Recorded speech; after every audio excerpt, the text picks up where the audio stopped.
The history of the Louisiana sugar country is written in two distinct inks. One is the neat, flowing script of the ledger books, black ink for profit, red ink for loss, recording the dry arithmetic of barrels shipped and supplies purchased. The other ink is invisible to the eye but heavy in the air. It is the sweat that soaked the soil, the blood that fed the cane, and the silence that swallowed the screams of the living. If you listen closely to the wind moving through the river parishes today, past the chemical plants and the levees, you can still hear the echo of that second history. It tells a story that the ledger books tried to simplify, a story of impossible biology and the cold, hard calculus of survival. It begins at Bel Rivier Plantation, 30 miles south of Donaldsonville, where the Bayou Lafourche moves slow and dark, like oil spilled on black glass. In the spring of 1847, the air at Bel Rivier was a physical weight. It was the kind of humidity that clung to your skin like a second layer, smelling of wet earth, rotting vegetation, and the cloying sweetness of boiling sugar. The main house stood white and imposing against the dark green wall of the tree line, its columns rising like bleached bones. Behind it, the brick chimney of the sugar mill pointed an accusing finger at a god who seemed to have looked away. In the shadow of that mill lay the quarters, 2 rows of wooden cabins where 87 souls lived, breathed, and worked to turn Etienne Arseno's cane into gold. Arseno was a man of numbers. He saw the world as a series of investments and returns. And in his leather-bound book, on a page dated April 1847, lies an entry that defies medical explanation. The entry concerns a woman listed simply as Deline, 24 years old, house servant, valuation $1,400. That extra $200 in her price tag wasn't for her strength, it was for her complexion. She was light-skinned, a griff in the parlance of the time, with features that the Arseno family found pleasing enough to allow her inside the main house. She served their meals, she washed their linens, she emptied their chamber pots. And in the winter of 1846, as the cane harvest ended and the fires in the sugar mill died down, Deline's body began to tell a story she had no voice to speak. She was with child. The father wasn't listed in the records, but on a plantation, silence is often the loudest sound of all. Everyone knew the mathematics of a house servant's pregnancy. It was a common equation, solved in the shadows of the master's study or the quiet corners of the gallery. By March, the swelling of her belly had become impossible to ignore beneath the thin cotton of her work dress. Madame Maritz Arseno, a woman who wore her Catholicism like a piece of expensive jewelry, showy but cold against the skin, took a keen interest. She watched Deline with a mixture of piety and appraisal. Maritz had buried 2 of her own children. She knew the fragility of infant life. But when she looked at Deline, she didn't see a mother-to-be. She saw capital appreciation. "You are carrying large," she observed one morning, her voice sharp over the clinking of silver on china. "Perhaps twins. We must protect the investment." She summoned Dr. Louis Broussard from Donaldsonville. Not out of kindness, but because you do not let a $1,400 asset depreciate without professional consultation. Dr. Broussard arrived on April 3rd. His horse was frothed with sweat, the beast's sides heaving in the unseasonable heat. The doctor carried a bag that smelled of leather, camphor, and dried blood, the perfume of 19th century medicine. He entered Deline's cabin, a space scarcely larger than the Arseno's pantry, where the air was still and hot. He didn't speak to Deline. He spoke to the body. He pressed his ear against her abdomen, using a wooden monaural stethoscope that looked like a toy trumpet. He listened. He frowned. He moved the device and listened again. The silence in the cabin was thick, broken only by the buzz of a horsefly trapped against the single window pane. Outside, the world continued. The ring of a blacksmith's hammer, the shout of an overseer. But inside, the doctor was counting a rhythm that shouldn't exist. When Broussard emerged onto the narrow porch, wiping his hands on a rag, his face was pale. Madame Arseno was waiting, her parasol twirling impatiently. "Well?" she asked. "3," the doctor said. The word hung there, heavy and absurd. "3 distinct heartbeats, madame. I have counted them twice." Maritz stopped twirling her parasol. Her eyes narrowed, doing the mental arithmetic. 3 new slaves, if they lived. "Are they viable?" she asked. "It is rare," Broussard warned, his voice low. "Usually, The womb cannot support such a crowd. The mother is small. The risk of hemorrhage is significant. And if they are born alive, keeping 3 infants fed and healthy, it is a task that often fails. But Maritz was already looking past the doctor, staring at the closed door of the cabin. She was calculating the complexion. Deline was light. If the father was who everyone suspected, the children would be lighter still. Quadroons, perhaps even passing for white. In the twisted hierarchy of the South, that pigment was worth more than gold. "If they are light," she said, her voice dropping to a whisper that sounded like dry leaves scraping pavement, "they are valuable, very valuable." She turned to her husband that evening, and Etienne Arseno opened his ledger. The scratching of his quill was the sound of fate being sealed. He wrote, April 3rd, expecting 3. Assess and decide allocation per market value. That phrase, assess and decide allocation, is the key to the horror that followed. It wasn't a medical plan, it was a business strategy. As the days ticked toward mid-April, the atmosphere at Bel Rivier grew tight, like a violin string wound to the breaking point. The heat built day after day, piling storm clouds on the southern horizon that looked like bruised plums. Deline moved through the main house like a ghost, her back aching, her breath short, carrying the weight of 3 souls and the terrifying knowledge that her body was no longer her own. She was merely the packaging for a commodity that hadn't yet been delivered. And in the dark of night, in the stifling heat of her cabin, she must have wondered, when the package is opened, what will happen to the contents? The storm broke on April 14th, with the violence of a hammer striking an anvil. It wasn't just rain, it was a deluge that turned the world outside Deline's cabin into a churning slurry of red mud and water. The wind howled through the cypress trees, sounding like 1,000 voices screaming in unison, drowning out the noises coming from the narrow bed inside. Deline's labor began just as the thunder started rolling in from the Gulf, shaking the floorboards beneath the midwife's feet.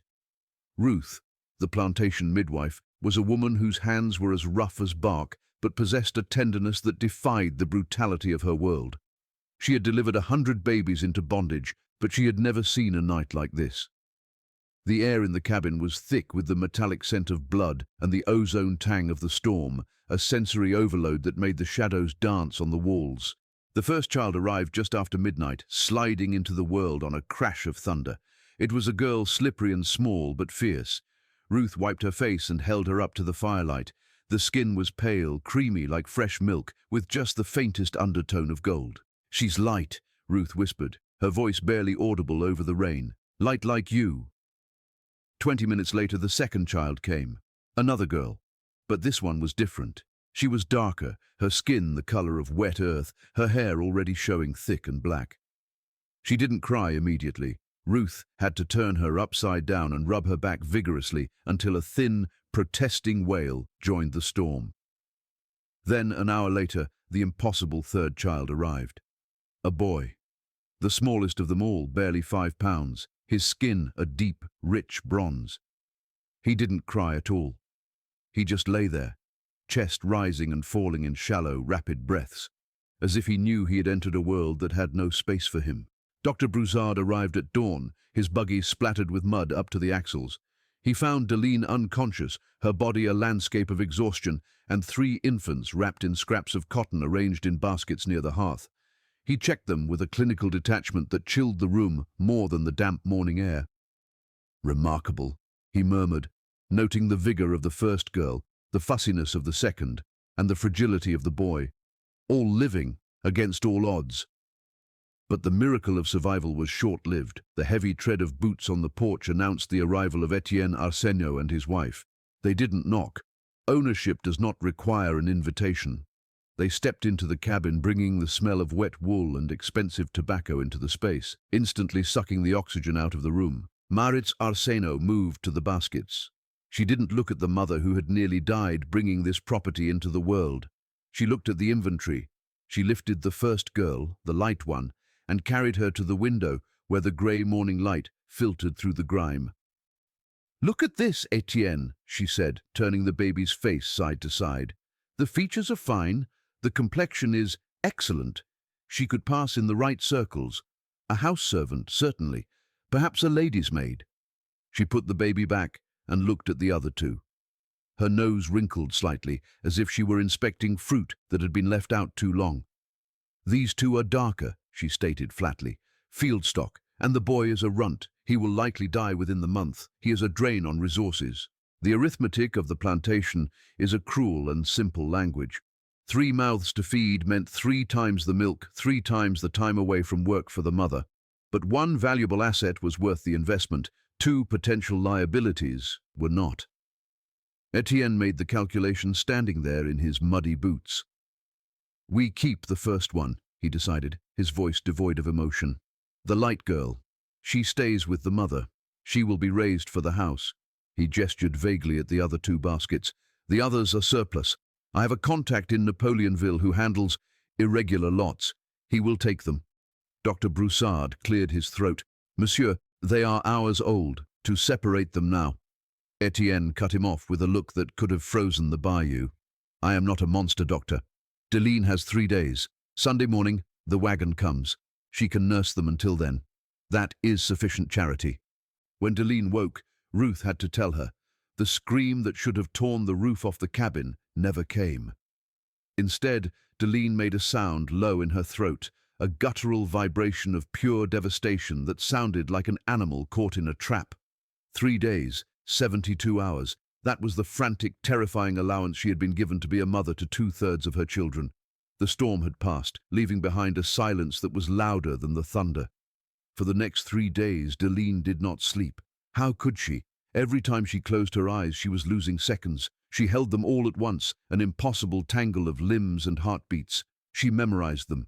Not just their faces, but the specific geography of their existence. The way the dark girl's ear curled, the way the boy's breath hitched when he slept. She named them in the dark, whispering the words into their skin, as if tattooing them with her voice. The dark girl, the fighter. She named Beatrice. The boy, the quiet one who clung to her finger with a grip that belied his size. She named Christophe. And the light one, the one chosen to stay, not by love, but by the pigment of her skin, she named Clementine. "You have to feed them all," Ruth told her gently on the second day, watching Deline weep over Christophe. "Don't let them go hungry just because they're leaving." So Deline nursed them. She poured her life into them, knowing she was strengthening them for a journey she couldn't take, fattening them for a market she couldn't stop. It was a torture designed by the devil himself, to fall in love with a ghost, to say hello and goodbye in the same breath. Sunday morning arrived with a bright, mocking sunshine. The air was filled with the sound of church bells ringing in Donaldsonville, calling the faithful to Mass. At Bel Rivier, the only religion was the ledger. The wagon rattled up the path just after dawn. It wasn't the master who came, but the overseer, Thibodeau, and a stranger with eyes like flint. Deline had dressed Beatrice and Christophe in fresh gowns made from flour sacks, the fabric boiled soft by Ruth's hands. She kissed them one last time. She breathed in their scent, milk and new skin, trying to store it in her lungs forever. When the stranger reached out his arms, Deline didn't fight. She couldn't. Resistance meant death, and death meant Clementine would be alone. She handed over her heart, piece by piece. The wagon rolled away, the wheels crunching on the gravel, taking 2 babies who had never seen the sky, leaving a mother standing in the doorway with one child in her arms and a hole in her soul the size of the world. The silence that followed the wagon's departure was heavier than the storm had ever been. Deline returned to her duties with a terrifying, mechanical efficiency. She strapped Clementine to her back, the baby's weight a constant physical reminder of the 2 weights that were missing. In the main house, life resumed its lazy, humid rhythm. Silver was polished, floors were swept, and Madame Arseno complained about the heat. But inside Deline, something had calcified. The other servants noticed it in the way she moved, like a clockwork doll wound too tight. She didn't sing anymore. She didn't laugh. She cared for Clementine with impeccable precision, keeping her clean, fed, and quiet, but there was a hollowness to her touch.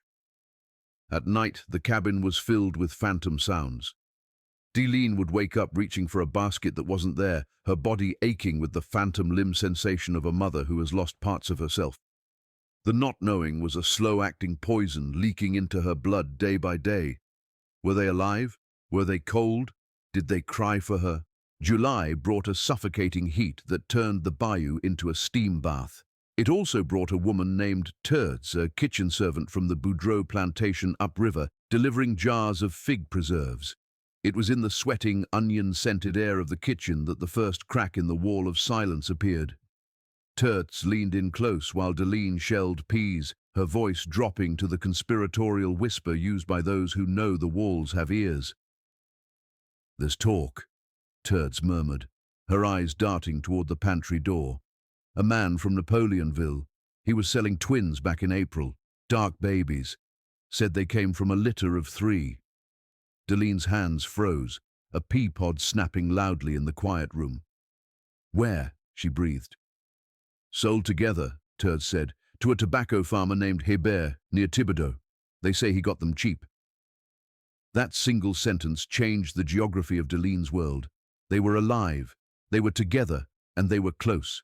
But knowing is one thing, reaching is another. For an enslaved woman, 25 miles might as well be the distance to the moon. Deline had to wait, burying the secret deep in her chest like a burning coal. She watched. She listened. She learned the rhythms of the plantation's supply runs, the doctor's schedule, the social calendar of her owners. It wasn't until November, 7 months later, that the tumblers of the lock clicked into place. Dr. Broussard needed an assistant for a difficult berth near Napoleonville. Deline was chosen. The journey in the wagon was a torture of suppressed anticipation. She sat in the back, watching the cypress swamps roll by, her face a mask of obedience while her heart hammered a frantic rhythm against her ribs. That night, while the white men slept in a roadside inn, Deline slipped out the back door of the kitchen. The night air was cold and smelled of wood smoke. She moved through the shadows of Napoleonville like a spirit, guided by whispered directions to a boarding house with yellow paint and green shutters. Josephine Leblanc opened the door. She was a free woman of color, tall and imposing, wearing silk that whispered when she moved. She looked at Deline, at the dust on her hem, the desperation in her eyes, and she didn't need to ask why she had come. "The Hebert farm," Josephine said after listening to Deline's hurried plea. She didn't offer false hope. She offered a piece of paper. It was a map, drawn in pencil, simple and deadly. "Here," she pointed, "past the lightning-struck oak. That is where they are." Then she grabbed Deline's wrist, her grip surprisingly strong. "Listen to me. If you find them, do not speak to them. Do not try to take them. If you are caught, you die, and they will be sold apart. Do you understand? You are a ghost to them now. You must stay a ghost." Deline took the map, the paper trembling in her hand. It was a death warrant if found, a treasure map if used. She made it back to her pallet on the kitchen floor before dawn, her heart beating so loud she feared it would wake the house. The final piece of the puzzle didn't fall into place until March of 1848. The triplets were 11 months old. Madame Arseno traveled to Thibodeau to tend to her sick sister, taking Deline and Clementine with her. On the 3rd day, Deline was sent to the apothecary, a 2-hour errand. 2 hours. That was the window. With Clementine strapped to her back, Deline walked. She didn't run, running draws attention, but she walked with a speed that burned her lungs. She followed the mental image of Josephine's map, counting the landmarks, the bridge, the curve in the road. And then, there it was, the split oak tree. It looked like a wound in the earth, its trunk cleaved down the middle by some ancient storm, yet refusing to die. Deline stepped behind it, her hand resting on the rough, scarred bark. She peered around the edge, looking across 50 yards of fallow field toward a weathered grey farmhouse. The scene that met her eyes was so ordinary it hurt. A fenced yard, a vegetable garden, and 2 children. They were toddling now, unsteady on their feet. One was larger, Beatrice. She was pulling herself up on the fence railing, her dark curls bouncing as she moved. The other, Christophe, was sitting in the dirt, examining a stick with profound seriousness. They were wearing rough, homespun shifts, not the fine cotton Clementine wore, but they looked fed, they looked strong. And then a sound drifted across the field, carried on the light breeze. A laugh. It was Beatrice, high and clear, like a silver bell ringing in the heavy air. Christophe looked up at his sister and clapped his hands. They were interacting. They knew each other.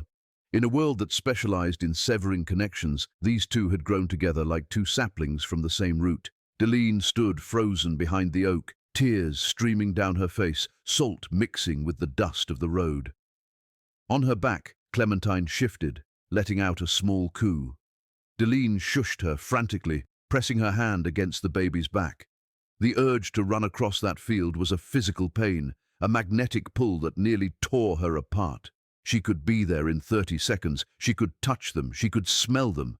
But the voice of Josephine Leblanc echoed in her head. You are a ghost to them now. If she ran, she would lose them all. She would be hunted down, and Clementine would be left motherless. The mathematics of survival demanded one last, brutal subtraction. Deline watched for 15 minutes, an eternity and a blink of an eye. She memorized the way Beatrice walked, the shape of Christophe's head. Then she turned around. She walked away from her children, each step a betrayal that was also an act of supreme protection, carrying the secret of their existence back into the silence. Deline returned to Bel Rivier with a secret burning in her chest, a heat more intense than the Louisiana sun. The journey back from Thibodeau was a blur of carriage wheels and the rhythmic breathing of the sleeping child on her lap.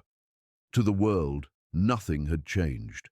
The cane fields still stretched to the horizon, the sugar mill still smoked, and the Arseno family still presided over their kingdom of dirt and blood. But inside Deline, the geography had shifted. She was no longer just a mother who had lost. She was a witness.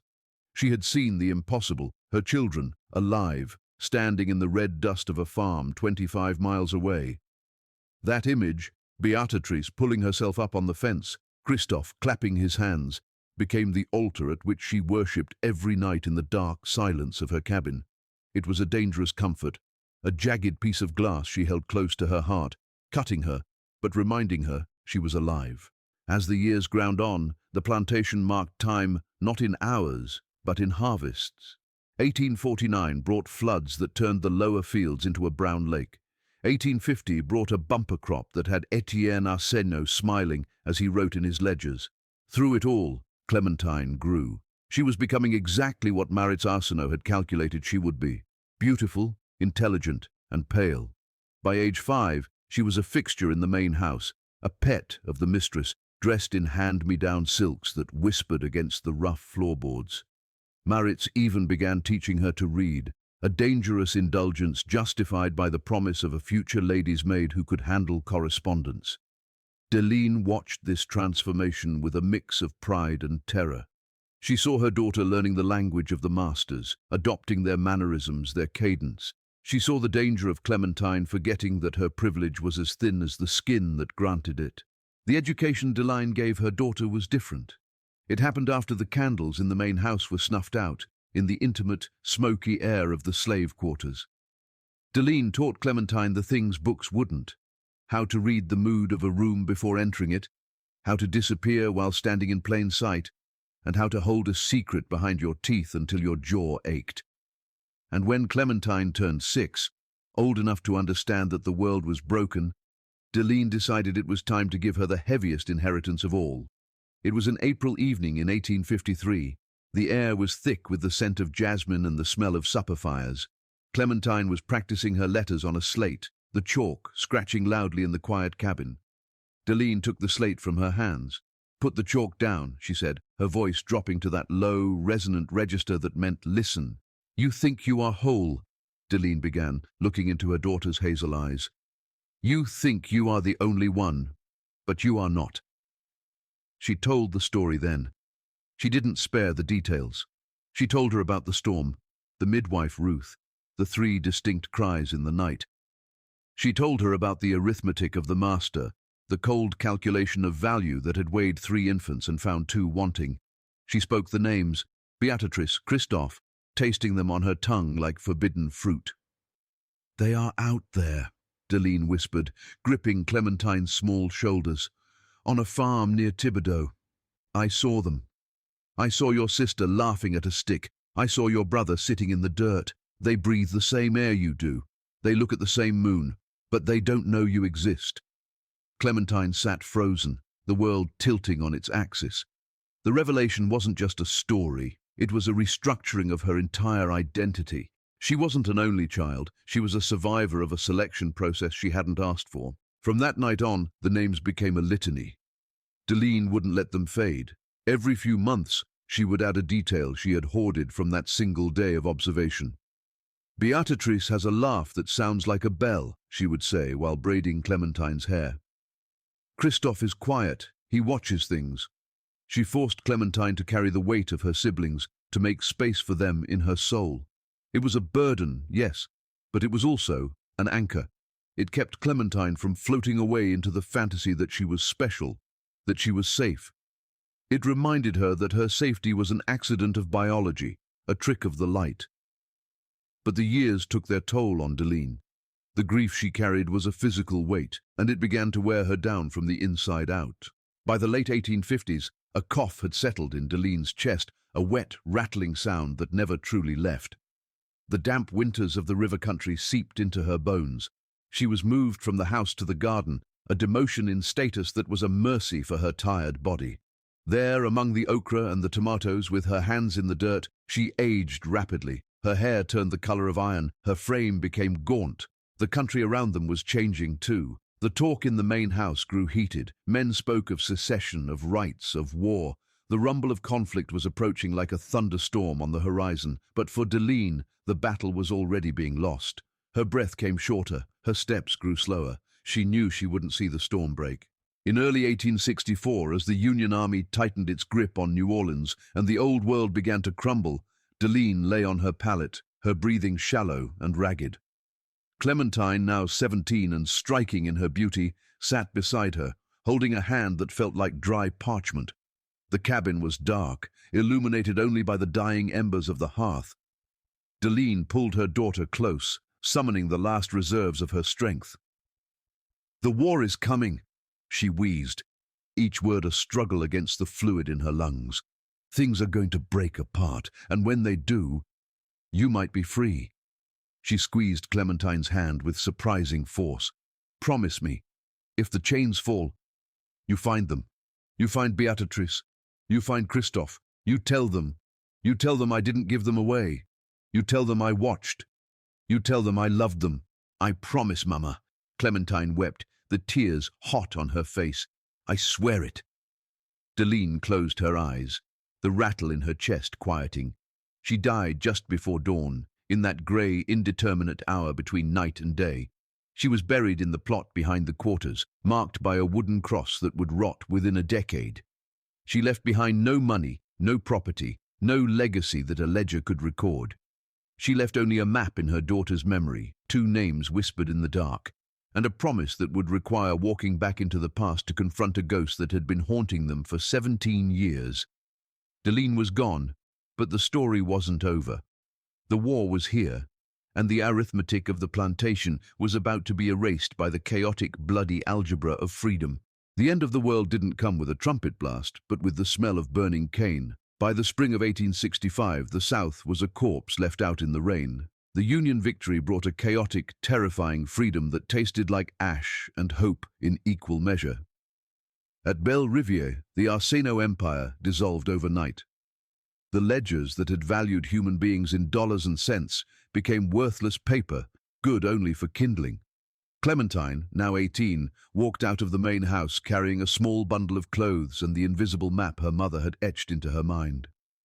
She drifted south to New Orleans, a city that felt like it was boiling over. The streets were a cacophony of languages, French, English, Curivini, and the air smelled of river mud, chicory coffee, and the open sewers of a city bursting at the seams. It was here, in the gaslit shadows of the French Quarter, that she tried to build a life on the shifting sands of Reconstruction. It was in this chaotic new world that she met Auguste Rousseau. He was a carpenter, a free man of color before the war, with hands that smelled permanently of cedar shavings and linseed oil. He was 10 years her senior, a man of quiet intelligence who saw the haunted look behind Clementine's hazel eyes. They married in a small ceremony in 1866, finding solace in each other's silence. For the first time in her life, Clementine wasn't property. She was a wife, a partner. But the promise she made to Deline lay between them like a ghost. One humid evening, As the rain hammered against the tin roof of their small rooms on Burgundy Street, Clementine told August everything. She told him about the arithmetic of her birth, the split oak tree, and the siblings she had never touched. "I have to know," she whispered, twisting her wedding ring. "I promised her. But I don't know how to look. The world is so broken now." August took the burden from her shoulders with the solemnity of a man accepting a holy relic. "I have networks," he said, his voice steady against the drumming rain. "Carpenters, masons, people who move between the parishes. We talk. I will find out." The search was slow, agonizing work. The war had scattered families like leaves in a hurricane. Courthouses had been burned, records had been lost. August spent 2 years asking quiet questions in the backs of hardware stores and the corners of saloons. He traced the movement of the Hebert family, following the thin thread of gossip and memory through the labyrinth of post-war Louisiana. Clementine waited, working as a seamstress, stitching patience into every hem, terrified of what the answer might be. In early 1869, August came home early. The sun was setting, casting long, blood-red shadows across the floorboards. He didn't go to his workbench. He sat at the small kitchen table and took off his hat, turning it round and round in his hands. Clementine knew. She put down her needle and sat opposite him, her heart thumping a frantic rhythm against her ribs. "You found them," she said. It wasn't a question. August looked up, his eyes heavy with the weight of the truth. "I found the farm," he said softly. "The Heberts are still there. They're sharecropping the land now, barely holding on. And Beatrice, she is there. She is alive. She is 21 years old." Clementine let out a breath she felt she'd been holding for 5 years. "And Christophe?" she asked. "And my brother?" August stopped turning his hat. He reached across the table and covered her hands with his own. His palms were rough, calloused, and warm. "The boy is gone, Clementine." The words hung in the air, final and terrible. "The fever took him in 51. He was 4 years old. He's buried in the plot behind the Hebert barn." A sob broke from Clementine's chest, a sharp, jagged sound. She grieved not just for the brother she had lost, but for her mother. Deline had died believing Christophe was alive. She had died holding on to the image of him sitting in the dirt, clapping his hands. That mercy at least had been granted to her, the mercy of a lie. "He was 4, Clementine wept. "He was just a baby. He never knew. He never knew he had a name other than what they gave him." "But the sister knows nothing," August said firmly, waiting for Clementine to look at him. "Beatrice is there. She's working the fields. She thinks she has no people. She thinks she is alone in this world." The reality of it sharpened Clementine's grief into a blade of resolve. One was lost to the earth, but one remained above it. The mathematics had changed again. It was no longer 3 or 2. It was 1. One chance to make the story true. One chance to defy the separation. Clementine wiped her face with the back of her hand. "We have to go," she said, her voice trembling but clear. "We have to go to Thibodeau. I have to tell her. I have to give her the name our mother gave her." August nodded, standing up to light the oil lamp against the encroaching dark. "We leave on Tuesday," he said. "It's a 2-day journey by wagon. We're going to bring the truth home." The road to Thibodeau was a ribbon of scarred earth, rutted by the passage of armies and the neglect of a broken economy. It was 1869, and the Louisiana heat was as oppressive as it had been on the night of the triplets' birth 22 years earlier. Clementine sat on the bench of the buckboard wagon, her hands gripping the wood so tightly her knuckles turned white. August drove the mule with a steady, calming presence, but he couldn't soothe the storm inside his wife. Every mile they travelled was a mile backward in time, retracing the ghostly footsteps of her mother. The landscape had changed. Fences were broken, fields lay fallow, and the grand houses looked tired and peeling, but the geography of trauma remained untouched. They passed the same creeks, the same bends in the bayou, the landmarks that Deline had memorized and whispered to Clementine in the dark. The air smelled of dust and dry grass, a scent that caught in the back of the throat like an unsaid word. They found the split oak tree in the early afternoon. It was still there, a monument to survival, its lightning-scarred trunk wider now, covered in resurrection fern that curled brown in the heat. August pulled the wagon to a halt in the shade of its branches. "This is the place," he said quietly. Clementine looked across the field. The farmhouse was greyer, sagging under the weight of time, looking more like a shipwreck than a home. And there, in the tobacco field where the plants were just beginning to unfurl their broad, sticky leaves, was a woman. She was bent over, hoeing a row, her movements rhythmic and heavy. She wore a faded calico dress and a straw hat that hid her face. Clementine climbed down from the wagon. Her boots crunched on the dry soil, the loudest sound in the world. "Wait here," she told August. This was a distance she had to cross alone. Clementine walked into the field. The heat radiated up from the ground in shimmering waves. As she got closer, the woman stopped working. She leaned on her hoe and wiped her forehead with a rag, squinting at the intruder. Clementine stopped 10 feet away. Up close, the resemblance was a physical shock, like looking into a distorted mirror. The woman was taller, darker, her skin weathered by the sun and wind in a way Clementine's was not. Her hands were rough, the nails broken and stained with soil. But the eyes, they were the same shape. The set of the jaw was identical. They stood there, two halves of a whole that had been broken by a ledger book 2 decades ago. The silence stretched, filled only by the buzzing of cicadas and the rustle of the tobacco leaves. "Are you Beatrice?" Clementine asked. Her voice felt small in the open air. The woman's expression hardened, a defense mechanism honed by a lifetime of servitude. "Who's asking?" she replied, her voice rougher, textured by the fields. "My name is Clementine," she said. "I was born at Bel Rivier on April 14th, 1847. I was born with a sister and a brother." Beatrice went still. Her grip on the hoe tightened until her knuckles mirrored the color of the handle. "I heard stories," she said slowly, warily. "They said I had a sister, the light one, the one they kept." There was no anger in her voice, just a flat statement of fact. The hierarchy of color was a law of nature to her, as inevitable as gravity. "They kept me," Clementine admitted, the guilt of it rising in her throat, but it wasn't a choice. It was a sentence. "Our mother's name was Deline," Clementine continued, stepping a little closer. "She didn't give you away. They took you. She fought for you. She held you for 3 days. She named you. And when you were 11 months old, she walked to this farm. She stood behind that tree over there," Clementine pointed to the split oak, "and she watched you play. She saw you with a stick. She saw Christophe pulling up on your dress. She memorized you." Beatrice looked at the tree, then back at Clementine. Her eyes, so guarded a moment ago, suddenly filled with water. "She came here," she whispered. "She knew where we were." "She knew," Clementine vowed. "She died 5 years ago, but she made me promise to find you.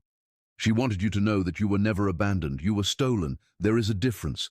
The news of Christophe's death hung between them, a shared sorrow for a boy neither of them truly knew, but whose absence shaped them both. Beatrice looked down at the dirt, nodding slowly. "He died hard," she said softly. "The fever burned him up. I was alone after that." Clementine reached out and took her sister's rough hand in her own gloved one. The contact was electric, a circuit closing after 22 years. They didn't embrace like characters in a play. The distance between their lives was too great for that.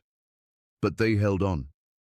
In that field, under the unforgiving sun, the lie that had defined Beatrice's life, that she was unwanted trash, was dismantled. She had been loved. She had been sought. She had been remembered. Beatrice didn't leave the farm. It was the only world she knew, and freedom without land or money is a terrifying prospect. She remained a sharecropper, bound to the soil by debt instead of chains. But the sisters wrote, they visited. Clementine named her first daughter Deline and her first son Christophe, forcing the names back into the historical record. The story doesn't end with a grand reunion or a reversal of fortune. The cruelty of the past cannot be undone. But as Clementine walked back to the wagon that day, leaving her sister standing tall in the field, the silence of the bayou seemed a little less heavy. The ledger had been burned. The arithmetic of flesh had been refuted by the stubborn, enduring algebra of blood. The truth was out of the dark. And sometimes, in a world built on lies, the truth is the only freedom we get.